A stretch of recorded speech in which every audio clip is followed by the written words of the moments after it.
Telangana rising ని ఎవరూ ఆపలేరు. ప్రపంచ స్థాయి నగరాలతోనే హైదరాబాద్ పోటీ. ఏడాదిలోనే అత్యధిక పెట్టుబడులు రాబట్టాం. ముఖ్యమంత్రి Revanth Reddy HCl tech global delivery centre ని ప్రారంభించినటువంటి ముఖ్యమంత్రి సారు నిన్న ఒక గ్లోబల్ సెంటర్ ని ప్రారంభించినటువంటి సందర్భంలో తెలంగాణ రైజింగ్ ని ఎవ్వరు ఆపలేరు అని చెప్తా ఉన్నారు. నిజమేనా ఇదంతా?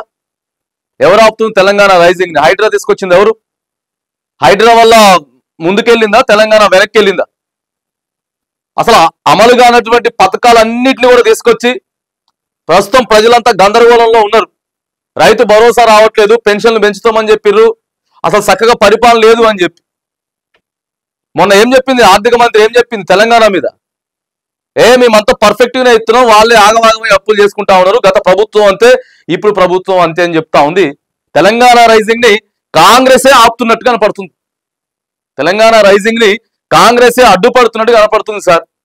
ఎందుకంటే కేవలం మాటలకి 2 సార్లు దావోస్ పోయి వచ్చినాం, ఇన్ని వేల కోట్లు పెట్టుబడులు తీసుకొచ్చినాం, ఇన్ని వేల ఉద్యోగాలు తీసుకొచ్చినాం, యువతకి కంపెనీలు ఉన్నాయా పోయినాయా? తెలంగాణ నుంచి హైదరాబాద్ నుంచి కంపెనీలు కొత్త వచ్చినాయా లేకపోతే పోయినాయా?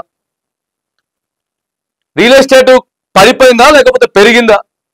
ఇక్కడికి వచ్చి పెట్టుబడులు పెట్టడానికి ఇష్టపడుతుండ్రా లేకపోతే వద్దు ఇప్పుడు అక్కడ అంతా హైడ్రా ఉన్నది, ఎక్కడ బఫర్ జోన్ ఉందో తెలియదు, ఎక్కడ ఎఫ్టిఎల్ పరిధి ఉందో తెలియదు అనేటటువంటి సంక్షోభంలో లేమా? మరి ఎట్లా ఉత్తమ మాటలు ఎందుకు చెప్పుకోవాలి తెలంగాణ రైజింగ్ ని ఎవరు ఆపలేరని? తెలంగాణ రైజింగ్ ని కాంగ్రెస్ ఆపుతున్నది. కాంగ్రెస్ వల్లే తెలంగాణ కొంత వెనక్కి వెళ్ళిపోతున్నది.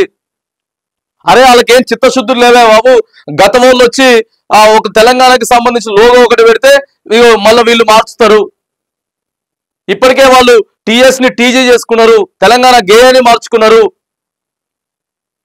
అని చెప్పి మాట్లాడుకుంటున్నారు బయట. వాస్తవం కాదా ఇది?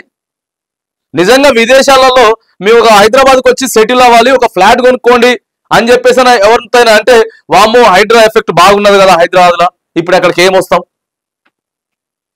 మనం రైజింగ్ లో వెళ్ళాలంటే ఇలాంటి నిర్ణయాలు తీసుకునేది.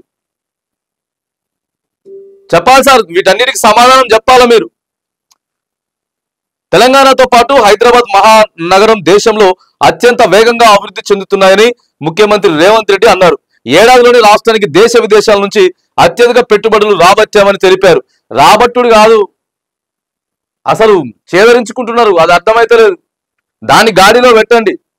కొంత 2014 నుంచి అరే తెలంగాణ సాధించుకున్నారు వీళ్ళు, భలే డెవలప్ అవుతున్నారు వీళ్ళు, దేశంలో ఉన్నటువంటి అన్ని రాష్ట్రాల కంటే ఇగో తెలంగాణ ముందుకు పోతా ఉన్నది, అన్ని సిటీస్ కంటే హైదరాబాద్ చాలా అభివృద్ధిగా ఐటీలో కానీ లేకపోతే ఇతర విషయాలన్నింటిలో కూడా హైదరాబాద్ ముందుకు దూసుకొని పోతా ఉన్నది అనే ఒక పేరు నుంచి గత 15 నెలల నుంచి ఎప్పుడైతే ఎన్నికలు అయిపోయిన దగ్గర నుంచి తెలంగాణని చిన్న చూపు చూసేటటువంటి ప్రయత్నం చేస్తా ఉన్నారు. దాన్ని గాడిలో పెట్టండి, రైజింగ్ కాదు. మనం ఇలా ఉత్తగా చెప్పుకోవడం కాదు. అరే నిజంగా క్షేత్రస్థాయిలో ఏం మాట్లాడుకుంటున్నారు తెలంగాణ గురించి, హైదరాబాద్ గురించి అది చూడండి ఒకసారి. ఏం మాట్లాడుకుంటున్నారు, ఏవేవి లోపాలు ఎత్తి చూపుతా ఉన్నారు, గతంలో మాట్లాడుకున్న దానికి ఇప్పుడు మాట్లాడుకున్న దానికి, తెలంగాణ గురించి హైదరాబాద్ గురించి ఏమైనా తేడాలు ఉన్నాయా? తేడాగా మాట్లాడుతున్నారా? మాట్లాడితే ఏ విషయాల మీద మాట్లాడుతా ఉన్నారు వాటి మీద దృష్టి పెట్టండి, అంతే తప్ప ఉత్తగానే మనం మైకుల ముందు ఏదో ఒక ప్రారంభోత్సవానికి పోయినప్పుడు రైజింగ్ తెలంగాణని ఎవడు ఆపలేడు, ఎవడు అడ్డుకోలేడు అని అంటే అది ఉత్తమ మాటలకే పరిమితం అవుతున్నది. ఏదేమైనా కానీ రైజింగ్ ని ఆపుడేమో విషయం పక్కగా పెడితే దాన్ని దయచేసి పర్ఫెక్ట్ గా తీసుకుపోండి. ఎందుకంటే క్షేత్రస్థాయిలో లేదు, తెలంగాణ రైజింగ్ అనే ఓటుకి అసలు ఎక్కడ పొంతన లేనే లేదు. కాబట్టి జర జాగ్రత్తగా మీరు ఆలోచన చేయాల్సినటువంటి పరిస్థితి అయితే ఉన్నది.